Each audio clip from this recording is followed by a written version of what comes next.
Welcome back to In My Feelings, a safe space to talk all things NBA. I'm your host, Big Waz. Let's go, guys. All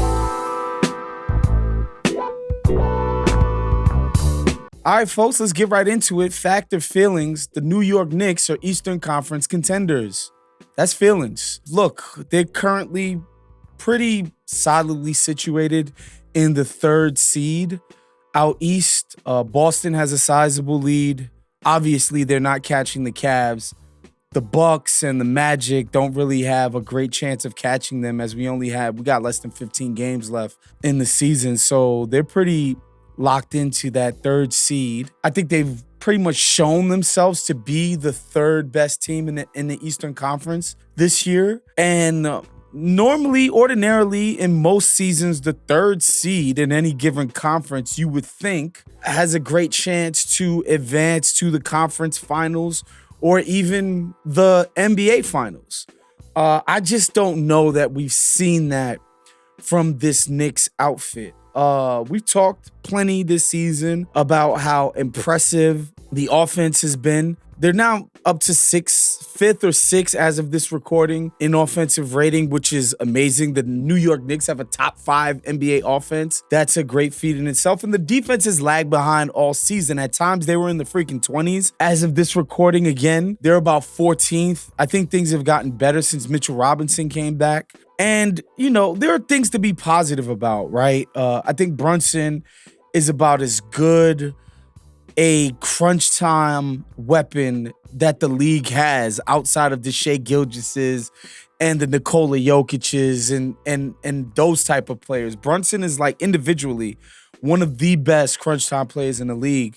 I like the way, since Brunson's injury has happened, that Bridges has taken more of an ownership role on the offense, even shooting better in Brunson's absence.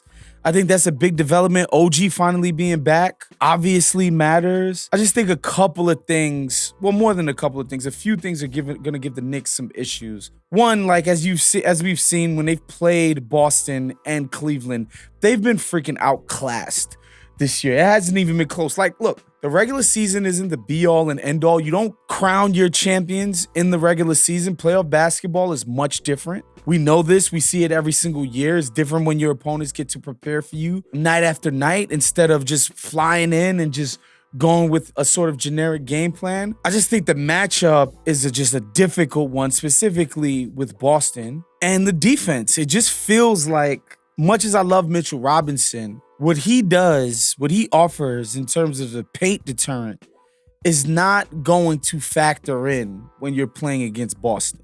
Boston is just going to relentlessly attack Brunson, relentlessly attack Cat. I mean, Cat's shortcomings in the pick and roll have just been laid bare, and maybe he'll find something in the playoffs. It's just, I don't know, when the Celtics decide they're going to spread these guys out, if they even get to the Celtics, I think it'll be a huge problem for them. And another thing that I think gets underrated and hasn't been talked about enough for the Knicks, as great as Brunson has been for the Knicks this season in crunch time, he's got triple the usage in the last 5 minutes of close games than Karl Anthony Towns does. That's just an insane fact, right? I think Brunson, look, I get it. He's made some huge shots. We've seen it all season. We've seen it since he basically became a Knick. He's made some huge, big moment shots. The guy has balls of steel. There's no two ways about it, but you make a trade for Karl Towns expecting that he's going to be a more prominent part of what they do in big spots, in the biggest games, that they just straight up have not developed that element or chemistry this season yet. And I think in the playoffs, that's going to be a major problem when you get to these tight spots. They haven't developed a sort of two-man chemistry and trust, between Brunson and Karl Towns in order to get things done. And I think also it's not just Towns. They don't let OG Anunoby pick his spots in the crunch time. I know some people, a lot of Knicks observers would say that Bridges kind of shies away too much, too willing to get off of the ball in big spots, right? I would like to see Bridges be more of the guy that we saw when he first got to Brooklyn. I think the Knicks traded for him with the idea that he would be closer to that Brooklyn guy at the very beginning of his tenure there where he was dropping like 25 points a game. Obviously, that wouldn't have been the expectation with this particular Knicks team, but closer to that guy than he's shown. The theory of this team is that they're going to be able to ratchet their offense up to like a mega wattage and piece things along on defense. I just don't know that against the best teams, they're going to be able to effectively generate, efficient offense against the Bostons and the Clevelands, because even in the best of times for them this season, when things are rolling in a way that you would like, it's Brunson essentially putting the Superman cape on, saying, guys, get on my back, and creating one-on-one. I just don't think in the modern NBA, you can subsist on that one-track mindedness on offense against the very best defenses. Like Boston,